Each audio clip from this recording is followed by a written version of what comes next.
Moskow baru saja dilalap api. Ibu kota Rusia itu pernah mengalami serangan drone sebelumnya, tapi tidak ada yang sebanding dengan ini. Pada dini hari, tanggal 18 Agustus, ratusan kendaraan udara tak berawak Ukraina memenuhi langit di atas kota itu. Dan meskipun beberapa akhirnya berhasil ditembak jatuh, jauh lebih banyak lagi yang berhasil mengenai target yang mereka tuju, menyebabkan kerugian jutaan bahkan miliaran dolar dalam prosesnya.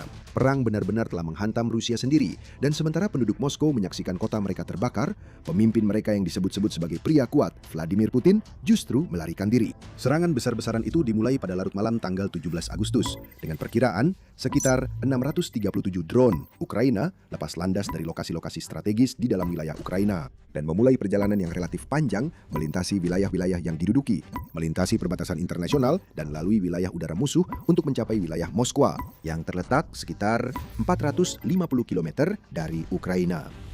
Di masa lalu, perjalanan seperti itu tidak akan mungkin terjadi. Jaringan pertahanan udara Rusia yang sangat luas, termasuk tim penembak bergerak, baterai rudal, dan stasiun radar, akan mampu mengidentifikasi drone yang masuk dan melumpuhkan sebagian besar, jika tidak semuanya, jauh sebelum mereka mencapai wilayah ibu kota. Memang, Moskwa selama bertahun-tahun telah dianggap sebagai salah satu kota yang paling terlindungi di dunia, dengan lapisan-lapisan pertahanan dibangun di sekeliling kota untuk memastikan tidak ada yang bisa masuk.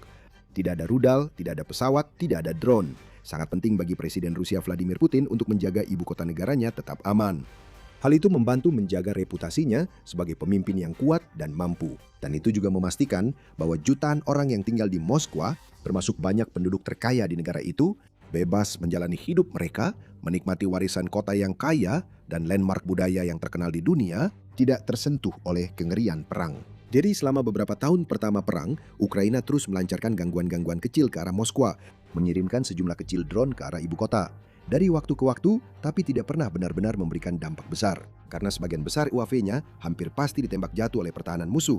Dan bahkan, yang berhasil lolos pun tidak memiliki daya tembak yang cukup untuk menimbulkan kerusakan yang bertahan lama. Namun, pada tahun 2026, keadaan telah berubah secara besar-besaran. Bukan hanya pasukan garis depan Rusia yang mulai terhenti, tetapi pasukan drone Ukraina juga telah berkembang jauh lebih besar, lebih baik, dan lebih mampu dari sebelumnya, membuka kemampuan untuk melakukan serangan serius dan berskala penuh ke ibu kota Rusia. Kita melihatnya pada 18 Juni ketika Ukraina meluncurkan serangan drone terbesar mereka ke Moskow. Beberapa ratus drone memasuki wilayah udara ibu kota malam itu, dengan pejabat Rusia melaporkan bahwa hampir 200 drone berhasil ditembak jatuh. Namun beberapa drone berhasil mengenai target mereka, termasuk kilang minyak Moskow yang sangat besar yang terletak hanya 15 km dari Kremlin sendiri. Dan hal ini menyebabkan sebagian besar kota praktis ditutup. Semua bandara utama di Moskow misalnya membatalkan penerbangan. Dan sementara beberapa penduduk menyaksikan dengan nyeri saat api dan asap memenuhi udara, yang lain memilih untuk melarikan diri sepenuhnya dari daerah tersebut, mencari perlindungan di daerah pedesaan. Karena takut serangan tambahan pasti akan terjadi dalam minggu-minggu dan bulan-bulan berikutnya. Mereka benar. Serangan pada 18 Juni hanyalah awal dari serangan besar Ukraina terhadap ibu kota Rusia, dan serangan pada 17 Agustus membuat serangan pembuka terlihat seperti permainan anak-anak. Setelah menempuh ratusan kilometer, kawanan lebih dari 600 drone Ukraina dengan mudah menghindari radar dan pertahanan udara Rusia dengan terbang rendah dan mengikuti jalur yang telah dihitung dengan cermat mengelilingi sistem rudal musuh. Sekitar 2 jam setelah lepas landas, mereka sudah mendekati wilayah ibu kota, dengan pertahanan udara Moskow akhirnya mulai diaktifkan. Sangat mungkin bahwa drone umpan atau tiruan memimpin serangan tersebut. Ini adalah taktik umum yang digunakan oleh pasukan sistem tak berawak Ukraina yang memungkinkan mereka untuk membuat pertahanan udara Rusia kewalahan dan memaksa mereka menghabiskan rudal serta amunisi lainnya sebelum drone serang yang sebenarnya mulai memasuki area tersebut. Kemudian, sekitar pukul 2.30 pagi waktu Kiev, Wali kota Moskow Sergei Sobyanin mulai melaporkan bahwa drone-drone sedang terbang menuju Moskow, namun sedang ditembak jatuh. Sergei Sobyanin memiliki rekam jejak yang terbukti dalam memutarbalikkan kebenaran untuk mendukung narasinya dan seringkali menyusun pernyataannya agar terlihat bahwa Rusia selalu mengendalikan setiap situasi. Dia jarang mengakui serangan Ukraina yang berhasil dan sering meremehkan jumlah kerusakan yang dilakukan pasukan Kiev sambil melebih-lebihkan efisiensi pertahanan ibu kota. Mungkin ini adalah contoh lain dari hal tersebut. Atau mungkin dia benar-benar percaya bahwa serangan itu sedang ditangani dan bahwa lingkaran pelindungan Moskwa akan cukup untuk mencegah kerusakan atau kerugian serius. Jika demikian, dia benar-benar salah besar. Karena ini tidak seperti serangan-serangan sebelumnya dan Sobyanin akan segera mengetahui fakta itu dengan cara yang pahit. Seiring malam lalu, drone-drone Ukraina terus berdatangan dan setiap jamnya, wali kota itu terpaksa kembali ke akun media sosialnya untuk memberikan pembaruan dan memberitahu publik tentang apa yang sedang terjadi. pada pukul 3.30 pagi, misalnya, dia melaporkan bahwa 40 drone lagi telah ditembak jatuh saat menuju Moskow. Pada pukul 4 pagi, dia melaporkan 23 drone lagi berhasil dijatuhkan. Pada titik ini, keempat bandara utama kota, Sheremetyevo, Domodedovo, Zhukovsky, dan Vnukovo telah ditutup oleh Badan Transportasi Udara Federal Rusia. Kantor berita Rusia TASS juga melaporkan bahwa setidaknya 8 penerbangan tidak dapat mendarat di wilayah Moskow karena pembatasan keamanan. Para penduduk terbangun dari tempat tidur mereka karena suara sirene serangan udara, peringatan di ponsel, dan dengungan UAV Ukraina yang semakin akrab di udara di atas mereka. Banyak yang bergegas ke jendela, mengambil ponsel mereka untuk merekam suasana saat pertahanan udara menembak ke udara dan puing-puing drone berjatuhan dari atas. Berbagai klip menunjukkan jalan-jalan kota yang berubah menjadi kepanikan dan kekacauan saat Moskwa merasakan sedikit saja kengerian yang telah dialami Kiev dan kota-kota serta desa-desa Ukraina lainnya sejak 2022. Dan ketika matahari terbit keesokan paginya, Sobyanin terpaksa melaporkan bahwa ini adalah salah satu serangan drone terbesar yang pernah dialami ibu kota. Antara tadi malam hingga pukul 5 pagi hari ini, 620 UAV terbang menuju Oblast Moskwa, termasuk 180 drone yang dihancurkan di Oblast Moskwa. Layanan darurat sedang bekerja di lokasi-lokasi tempat puing-puing jatuh. Beberapa lokasi tersebut termasuk gedung perumahan dan paviliun perbelanjaan di Kolomna, serta gedung kantor catatan sipil dan toko retail. Jaringan listrik lokal juga mengalami kerusakan besar, dengan sebuah perusahaan energi melaporkan bahwa banyak gardu transformator yang rusak sepanjang malam, sehingga banyak pelanggan di 2 distrik perkotaan Moskow kehilangan listrik. Ukraina tidak secara khusus menargetkan lokasi-lokasi ini. Berbeda dengan Rusia, Ukraina tidak menggunakan drone-nya untuk membombardir rumah warga, rumah sakit, atau lokasi serupa. Sebaliknya, lokasi-lokasi ini rusak ketika pertahanan Rusia menembak jatuh drone-drone tersebut dari udara. Karena setelah sebuah drone dilumpuhkan, tidak ada yang bisa dilakukan operator Ukraina untuk mencegahnya berputar jatuh dari langit dan menabrak apapun yang kebetulan ada di jalurnya saat itu. Hal ini tidak menghentikan tokoh-tokoh seperti Sobyanin dan Gubernur Regional Moskow Andrei Vorobyov untuk mencoba menggambarkan serangan itu sebagai serangan jahat dan tanpa ampun terhadap penduduk sipil kota. Pada kenyataannya, drone-drone Ukraina memiliki target yang sangat spesifik pada malam tanggal 17 Agustus. Dan meskipun sebagian dari kawanan itu berhasil dihentikan di tengah jalan, beberapa drone berhasil mencapai tujuan mereka, sebuah gudang Wildberries yang terletak di dekat Edlen Park di distrik Bogorodsky yang terletak di bagian timur wilayah ibu kota. Ini hanyalah yang terbaru dari serangkaian serangan terhadap Wildberries yang disebut sebagai Amazonia Rusia. Dan serangan-serangan itu telah menyebabkan dampak yang menghancurkan bagi perusahaan serta efek berantai bagi militer dan ekonomi Rusia. Sebelum kita membahas detail semua itu, jika Anda ingin lebih banyak wawasan seperti ini, pastikan Anda sudah berlangganan acara militer. Kami membahasnya seperti ini setiap minggu. Sebagai konteks, Wildberries adalah pengecer online terbesar di Rusia. Lebih dari setengah dari semua penjualan online terjadi di platform ini, dengan jutaan warga Rusia mengandalkan Wildberries untuk berbagai kebutuhan sehari-hari, barang elektronik, fashion cepat, dan masih banyak lagi. Wildberries didirikan pada tahun 2004 dan menghasilkan pendapatan miliaran dolar setiap tahunnya.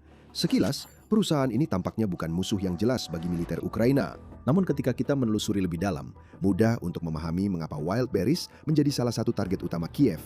Karena platform ini tidak sepolos kelihatannya pada pandangan pertama. Platform ini tidak hanya menjual hadiah dan aksesori murah. Platform ini juga menjual peralatan militer dan produk dwiguna yang bisa digunakan untuk keperluan sipil maupun militer, seperti drone, seragam kamuflase, dan peralatan navigasi. Sekedar beberapa contohnya saja. Karena tentara Rusia seringkali hanya diberikan perlengkapan paling dasar, banyak personel yang beralih ke Wildberries untuk membeli barang tambahan yang mereka butuhkan agar bisa bertahan di medan perang dan melakukan serangan terhadap posisi Ukraina. Menyadari hal ini, Ukraina tidak ingin hanya berdiam diri dan membiarkan raksasa retail tersebut lolos begitu saja dengan memperkuat dan memasok kembali tentara Rusia. Dan pada tanggal 18 Juli, pasukan sistem tak berawak Ukraina memulai apa yang kemudian menjadi serangkaian serangan terhadap fasilitas Wildberries. 2 gudang menjadi sasaran dan dihancurkan malam itu, satu di Elektrostal dan satu lagi di Kotovsk. Serangan berikutnya pada 20 Juli menyebabkan kerusakan besar pada pusat logistik Wildberries di Kolodino. Dan sejak saat itu, banyak serangan lainnya telah terjadi dengan kebakaran hebat dan ledakan dahsyat terdengar di gudang-gudang Wildberries yang tersebar luas di berbagai wilayah Rusia.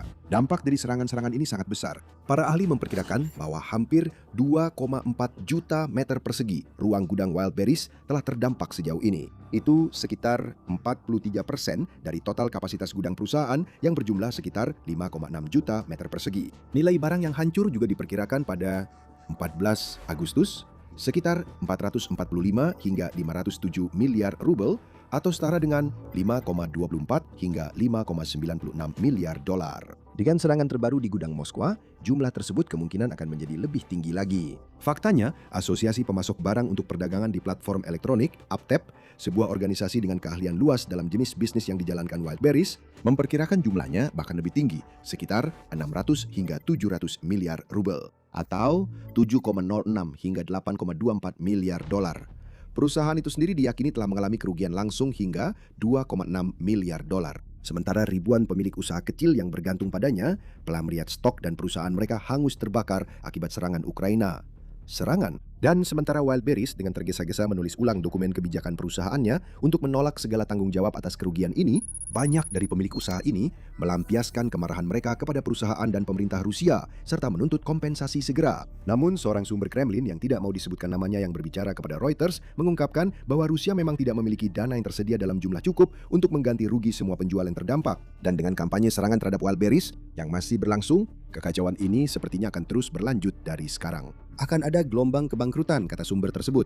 Tidak ada yang punya uang sebanyak itu untuk mendukung para penjual. Sumber itu menambahkan bahwa serangan-serangan ini telah memberikan pukulan serius terhadap perekonomian, dan itulah yang memang diharapkan oleh Ukraina. Kementerian Pertahanan Ukraina baru-baru ini mengkonfirmasi bahwa 7 dari 10 pusat logistik utama Wildberries kini telah dinonaktifkan. Dan Direktorat Intelijen Utama di HUR juga telah memulai kampanye perang siber terhadap merek retail tersebut. Pada tanggal 10 hingga 11 Agustus, Pertashur menargetkan infrastruktur digital Wildberries, mengganggu sistem pembayaran dan layanan pelanggan. Serangan terbaru di Moskow menyebabkan kebakaran di gudang Wildberries Bogorodsky, yang seperti yang lainnya, biasanya menyimpan produk senilai jutaan dolar, mulai dari TV dan tablet hingga perlengkapan militer, buku, pakaian, dan barang-barang rumah tangga. Pejabat Moskwa dengan cepat mengklaim bahwa kerusakan pada fasilitas tersebut minimal, dan sementara Wildberries sendiri mengeluarkan pernyataan bahwa lokasi tersebut telah dievakuasi, tidak ada yang terluka, dan kebakaran segera diatasi. Namun faktanya, pernyataan-pernyataan seperti ini tidak bisa dianggap sebagai kebenaran mutlak. Wildberries sedang berusaha keras membatasi kerusakan saat ini, karena perusahaan sedang berjuang menghadapi krisis yang tidak pernah mereka duga. Jadi jelas mereka akan mengatakan apapun yang perlu dikatakan agar orang-orang tidak jadi lebih panik daripada sekarang. Hal yang sama juga berlaku untuk pejabat Rusia seperti Sobyanin dan Vorobyov yang selalu berusaha keras untuk mengecilkan dampak serangan Ukraina. Pada kenyataannya, dengan begitu banyak drone yang memasuki wilayah udara Moskow, kemungkinan besar kerusakan serius terjadi pada gudang tersebut, yang bisa saja menyebabkan kerugian besar pada barang-barang yang disimpan di dalamnya. Bahkan jika bukan itu yang terjadi, serangan ini tetap menjadi bukti bahwa Ukraina bisa dan akan menyerang dimanapun dan kapanpun mereka mau, dan tidak ada satupun fasilitas Wildberries yang aman. Fakta bahwa lebih dari 600 drone berhasil menyerang Moskow juga merupakan bukti kuat betapa jauhnya Rusia telah jatuh. Negara yang seharusnya memiliki militer terkuat kedua di dunia, kini tidak lagi mampu mempertahankan ibu kotanya sendiri dari kekuatan lawan yang seharusnya jauh lebih kecil dan lemah. Bagian terburuk dari semua ini adalah serangan tersebut bukanlah kejadian satu kali. Ini mulai menjadi tren. Beberapa minggu dan bulan terakhir telah terjadi banyak serangan sukses terhadap ibu kota itu sendiri, serta kota, kota kecil, dan distrik pinggiran di sekitarnya. Tampaknya lingkaran pertahanan Moskwa yang terkenal itu sudah tidak cukup lagi untuk menjaga keselamatan rakyat, dan mudah membayangkan serangan yang lebih merusak dan menghancurkan terhadap pusat pemerintahan Rusia di masa depan. Berbicara tentang pemerintahan Rusia, banyak warga Moskwa mungkin wajar bertanya-tanya di mana Presiden Putin saat kota itu terbakar. Secara historis, Putin menghabiskan sebagian besar waktunya di Moskwa, di ruang-ruang Kremlin yang diagungkan, tempat ia merasa paling aman. Namun, belakangan ini, hal itu mulai berubah seiring citra Putin sebagai pria kuat yang kokoh mulai retak dan runtuh di bawah tekanan kepanikan dan paranoia. Meskipun selama beberapa dekade, ia menampilkan dirinya kepada dunia sebagai pemimpin tangguh dan berpengalaman yang tidak takut pada apapun. Putin belakangan ini tampak jauh lebih seperti sosok yang ketakutan. Semakin takut bahwa agen-agen Ukraina yang bekerja secara rahasia mungkin akan melakukan upaya pembunuhan terhadap dirinya, atau bahwa drone musuh pada akhirnya mungkin akan menyerang Kremlin itu sendiri. Akibatnya, Putin semakin banyak menghabiskan waktunya semakin jauh dari Moskow dan dari Ukraina. Seperti yang dilaporkan oleh Riedel Rusia, Presiden Rusia tersebut terlihat di wilayah Omsk dan Irkutsk pada bulan Juli misalnya. Pada awal Agustus, dia bepergian di sekitar Krasnoyarsk Krai. Dari sana, dia melanjutkan ke lokasi seperti Buryatia, wilayah Novosibirsk, dan wilayah Sakhalin, termasuk Kepulauan Kuril, sebuah kepulauan yang sangat terpencil dan jarang penduduknya di timur jauh Rusia, sekitar sejauh mungkin dari Ukraina yang secara teknis bisa dicapai Putin tanpa meninggalkan wilayah negaranya sendiri. Ini tidak normal. Sebelum perang dimulai, sangat jarang melihat Putin pergi sejauh itu ke timur. Ketika dia tidak menikmati hidup mewah di Moskow, dia menghabiskan sebagian besar waktunya di bagian barat Rusia, mengunjungi kota-kota besar seperti Saint Petersburg dan menikmati kemewahan istana kepresidenannya di Valdai. Namun perlu dicatat bahwa hanya beberapa hari yang lalu, pasukan Ukraina berhasil menghancurkan salah satu sistem pertahanan udara, yaitu S-400, yang telah dipasang untuk melindungi istana Putin, mengirimkan pesan yang jelas kepada Presiden Rusia bahwa rumahnya tidak lagi aman, dan semakin memperbesar rasa paranoidnya tanpa diragukan lagi. Dan dia pun melanjutkan ekspedisinya ke timur jauh, bahkan saat drone menyerang ibu kota, dengan pemberhentian berikutnya yang diperkirakan di tempat-tempat seperti Altai dan wilayah Kemerovo. Apa kesamaan semua tempat ini? Tempat-tempat itu berada di luar jangkauan drone Ukraina. Putin ingin masyarakat percaya bahwa ini hanyalah kebetulan. Dia akan berargumen bahwa sebenarnya dia menghabiskan begitu banyak waktu di wilayah timur karena dia perlu menggalang dukungan untuk Partai Rusia Bersatu yang berkuasa menjelang pemilihan Duma Negara pada bulan September. Pada kenyataannya, itu hanyalah dalih yang mudah dipakai. Seperti yang dicatat oleh Riedel Rusia, pemilihan wilayah tersebut kemungkinan besar bukanlah suatu kebetulan. Drone dan rudal Ukraina tidak menjangkau kota-kota di Siberia. Satu-satunya pengecualian adalah serangan di Omsk dan tentu saja tidak menjangkau wilayah timur jauh. Putin oleh karena itu dapat bepergian ke sana tanpa kekhawatiran serius terhadap keamanannya sendiri. Singkatnya, Presiden Rusia itu sedang ketakutan. Para pemimpin politik biasanya akan langsung pulang jika mereka mengetahui adanya serangan di ibu kota negara mereka. Namun, Putin lebih memilih menutup telinga dan pura-pura tidak terjadi apa-apa sambil bersembunyi di tempat paling aman yang bisa dia temukan. Kedoknya sudah terbongkar, si orang kuat itu ketahuan belangnya. Dan paranoia Putin pada akhirnya bisa menjadi akhir dari dirinya, karena bahkan sekutu terdekatnya pun mungkin akan lelah dengan taktik pengecutnya seiring waktu. Anda dapat mempelajari lebih lanjut tentang banyak masalah yang menumpuk di meja kerja Putin di Kremlin dalam video ini yang membahas bagaimana Presiden Rusia tersebut telah memimpin salah satu kampanye militer paling mahal dalam sejarah modern. Atau tonton video ini untuk melihat bagaimana Ukraina telah memaksa Rusia ke dalam krisis terburuk sejak runtuhnya Uni Soviet. Dan jangan lupa untuk berlangganan acara militer agar tidak ketinggalan berita militer terbaru dan laporan mendalam di minggu-minggu mendatang. Terima kasih telah menonton.